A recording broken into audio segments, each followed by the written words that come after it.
તળાજા તાલુકાના ઊંચડી ગામના સરપંચના પુત્રની માઠી અસર બેઠી હોય તેવા દ્રશ્યો સર્જાયા છે। 6 મહિનાની અંદર તેમના ઉપર એટ્રોસિટી અથવા તો કોઈને કોઈ વિવાદમાં આવતા જોવા મળ્યા છે। ત્યારે શું ઊંચડી પંથકના સરપંચના પુત્રની દાદાગીરી છે કે પછી સત્તાનો નશો કે કાયદાની જાળમાં ફસાવાનું આ ષડયંત્ર છે? ત્યારે શું છે સમગ્ર ઘટના વિગતે વાત કરીએ આ વિડીયોમાં।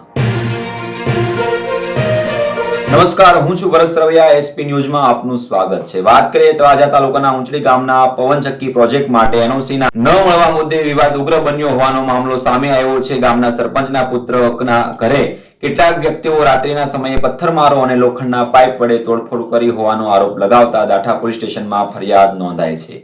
ફરિયાદ મુજબ ઊંચડી ગામના રહેવાસી અને હાલના સરપંચના પુત્ર જગદીશભાઈ ખેરે આરોપ મૂક્યો છે કે 14 જૂનના રાત્રિએ તેઓ પરિવાર સાથે ઘરે હતા ત્યારે અચાનક ઘરના ડેલા પાસે અવાજ સંભળાતા બહાર નજર કરતા 4 શખ્સો ઘરની બહાર ઊભા હોવાનું જોવા મળ્યું હતું, જેમાં 2 વ્યક્તિઓ દ્વારા ઘરના ડેલા પર પથ્થરમારો કરવામાં આવ્યો હતો, જ્યારે અન્ય 2 વ્યક્તિઓએ લોખંડના પાઇપ વડે ડેલા તેમજ બહાર લાગેલા સીસીટીવી કેમેરાને નિશાન બનાવી નુકસાન પહોંચાડ્યું હોવાની ફરિયાદમાં જણાવ્યું છે।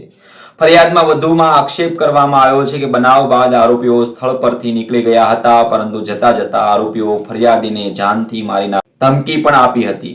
ફરિયાદીનો દાવો છે કે તેમના પિતા ગામના સરપંચ હોવાથી અને ગામમાં પવનચક્કી સ્થાપવા માટે જરૂરી એનઓસી ન આપવા મુદ્દે આરોપીઓએ મનદુખ રાખતા હતા અને તેની દાજ રાખીને આ હુમલો અને તોડફોડ કરવામાં આવી હોવાનું ફરિયાદમાં જણાવ્યું છે।